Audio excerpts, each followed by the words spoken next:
No matter how many stories we break, no matter how much information we provide, the haters will forever say she has presented no evidence.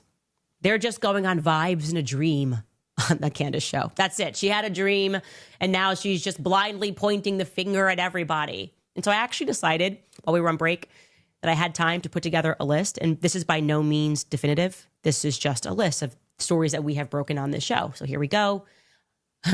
Charlie's text messages. That was a pretty big one, showing that he was, in fact, abandoning the pro-Israel cause 48 hours before he was assassinated, despite the fact that everyone lied about that fact. We presented the photo of Tyler Robinson at the Dairy Queen on the day of the assassination. Tyler Robinson, we are telling you today, then went to the Cowboy Smokehouse that evening and likely, I should put likely there, avoided traffic lights.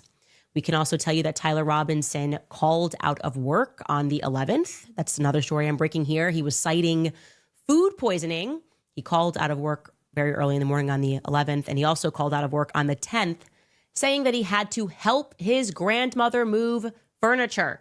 That is an interesting data point that I would like to present to you. Again, he is using his grandmother as an excuse.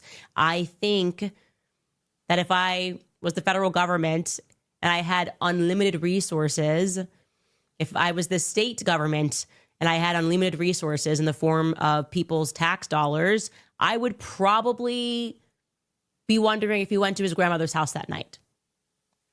Just saying. Tyler was working at Wild Electric, by the way, in Santa Clara, Utah. I did not break that story. That was already in the news, but you may have missed that. And yeah, that was his excuse. He had to help his grandmother. I also broke the story about Charlie's Catholic considerations. I didn't even mean to break that one, but then I had to present the receipts because people were acting crazy about him attending Mass, praying the rosary, that he died wearing the St. Michael pendant, and that he had a private Catholic funeral Mass.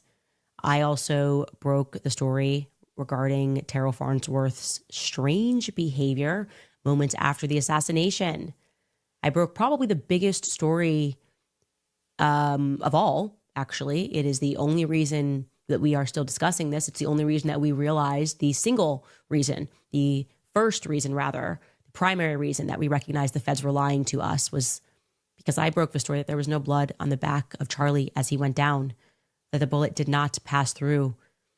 I also presented to you guys the photos from inside Charlie's SUV after his assassination. I broke the story that the feds did not impound that vehicle. Broke a story that the feds seized the cameras inside the hospital, that the feds blocked Dr. Trotter from returning to his operating room, and that a phone call was then placed to DC. We are still trying to figure out to whom, who received that phone call, which allowed Dr. Trotter to go back into his operating room. We broke the story that Andrew Kovett lied about the Superman neck. That quotation never came from Dr. Lee Trotter at all. It allegedly came from Erica in a moment of upset. We broke the story that Charlie texted Dan Flood and Andrew Kovett the night before saying that he was afraid that they were going to kill him. This has now been confirmed by Erica, or at least it was confirmed to me from Erica. We broke the story that Netanyahu called Charlie to make an offer to take Turning Point to the next level.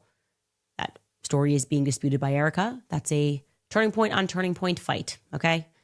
I don't know who to believe, but I will say that I confirmed that separately from Andrew Kovett with someone that did not have communication with Andrew Kovett, so I tend to believe that that offer did indeed come through. We broke the story about Fort Huachuca, and we're not done with that. We presented the military police report, backed that up with evidence that Mitch was telling the truth about what happened on September 9th. We broke the story about the Egyptian planes, tracking Turning Point Faith.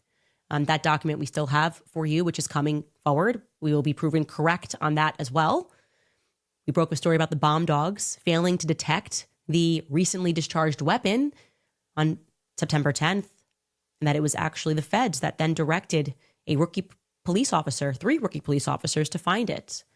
We also broke the story of the massive check that was coming to Turning Point USA from Pierre. Is it Pierre Dupont? Is it Pierre Falcone? I think it's Pierre Falcone. I really do believe it's Pierre Falcone for a lot of reasons. We are still looking for more information. So when it comes to receipts and evidence, we have been presenting a lot of it. And we are getting no credit for it. We don't care. We don't want credit. actually. What I want is for this to be solved. I want to know who killed Charlie Kirk, and I don't believe it was Tyler Robinson.